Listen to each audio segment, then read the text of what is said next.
Bueno, Guillermo, pues cuéntanos un poco primero de dónde te viene la afición por el cine y tus inicios con el cine.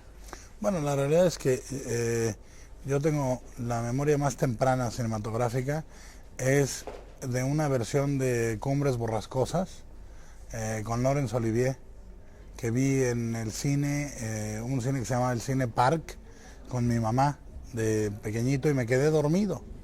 Y despertaba y veía la película y me volvía a dormir. Y ya ese espíritu gótico de la novela de Cumbres Borrascosas de alguna manera creo que me marcó para toda la vida, ¿no? No fue una película de terror, curiosamente, pero sí, para mí Cumbres Borrascosas es una novela gótica dura, con fantasma intuido o no, con una maldición, con todo ese sentido del destino y todo el rollo.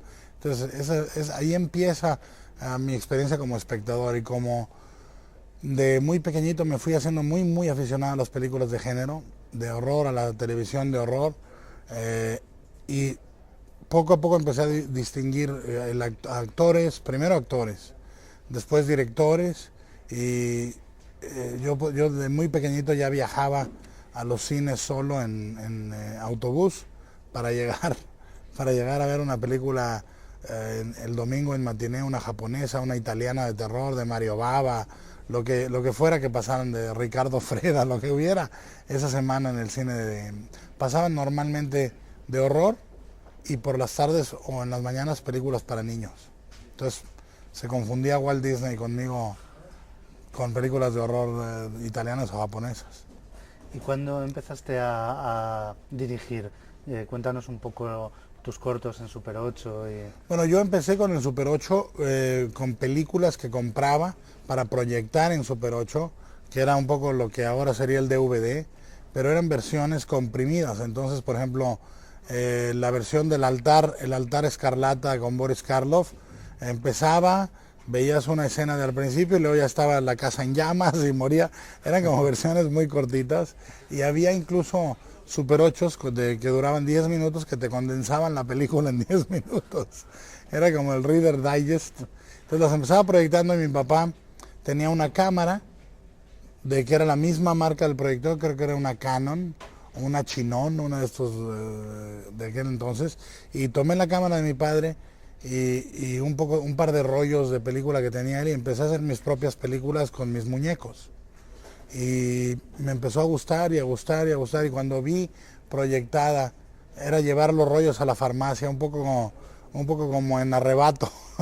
Llevabas los rollos a revelar, los dejabas y te decían están en una semana. Volví el rollo y cuando lo proyectabas, para mí la película este Arrebato captura mucho lo que fue la magia de hacer cine en Super 8, que en video ya no se tiene, es muy inmediata. Ver esas imágenes y era cine, y decir lo hice yo, fue adictivo, y a la fecha es lo que la búsqueda de ese placer es lo que me sigue haciendo seguir haciendo cine. ¿Y tus primeros cortos de qué trataban? ¿Con quién los hacías? Bueno, como eran de los muñecos que yo eran bastante violentos y tenía, vamos, principalmente muñecos del planeta de los simios, y tenía un par de monstruos por ahí de la Universal, entonces eran batallas campales entre criaturas fantásticas con muchísima catsup y muy poca producción. ¿Y cuándo empezaste a hacer cortometrajes con argumento y con actores? Bueno, yo creo que eso empezó cuando me di cuenta que ya tenía que hacer secuencias de créditos, ¿no? Entonces decía, bueno, tiene que empezar y luego ya sale el título y saldrá dirigida por y todo ese rollete, ¿no? Y realmente empecé ya más tarde, a los 15 años. A los 15 años ya era organizar a un grupo de amiguetes, y había producciones muy complejas que se llevaban 2 tardes y había producciones menos complejas que se llevaban media tarde o una tarde, ¿no? ¿Y tu familia también te ayudaba en los Sí, cortos? los ¿Actuaban? amigos, sí, los amigos, la familia, mi madre. Mi madre fue mi actriz en 2 cortometrajes, uno que es Geometría, que fue en el 80 y tantos, en donde moría brutalmente a manos de un zombie que le sacaba un ojo y le mordía el cuello y todo ese rollo. que seguramente verán ahorita alguna imagencilla de eso. Esa fue una superproducción de creo que fueron 2 días completos y costó, creo que eran $2,500, que ya era una pasta considerable. Pero antes de eso actuó ella en un corto aún más bizarro que se llamaba Matilde, y que era sobre una mujer que tenía una obsesión psicosexual con una grieta en la pared de su cama, de su dormitorio, y de la cual salía un feto gigante ciego, que era ella misma, y se la estrangulaba.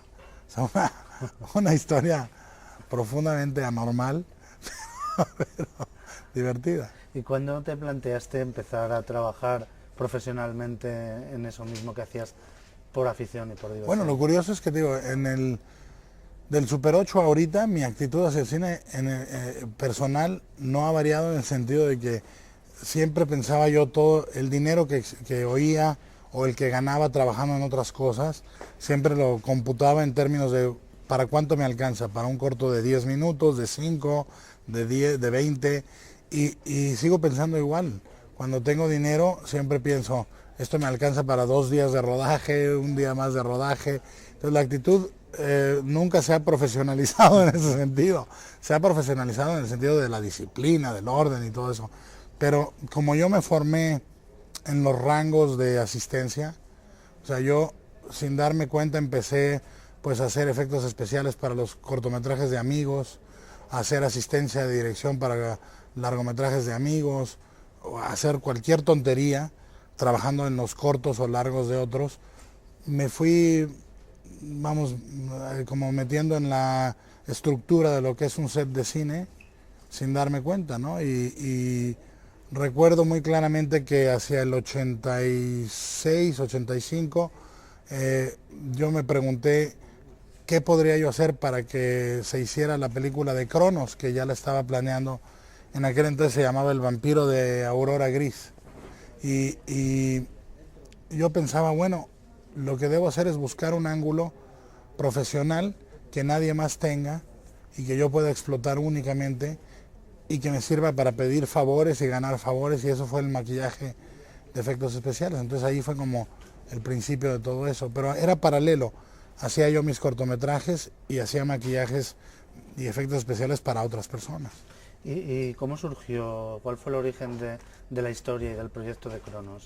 Es muy largo, lo cuento un poco en el audio comentario, pero viene de varias fuentes. Viene de la idea de una suerte de autobiografía de mi relación con mi abuela, que era una relación muy imperfecta, pero una relación muy llena de amor, donde nos perdonábamos mutuamente las imperfecciones, digamos, y dije, bueno, surge de ahí la idea de hacer una película de vampiros que iniciara como una película americana, que los primeros 3 minutos fueran espectaculares y luego se volviera un melodrama de 4 personajes desayunando en la mesa y saludándose en alguna fiesta, o sea, una cosa mucho más pequeñita.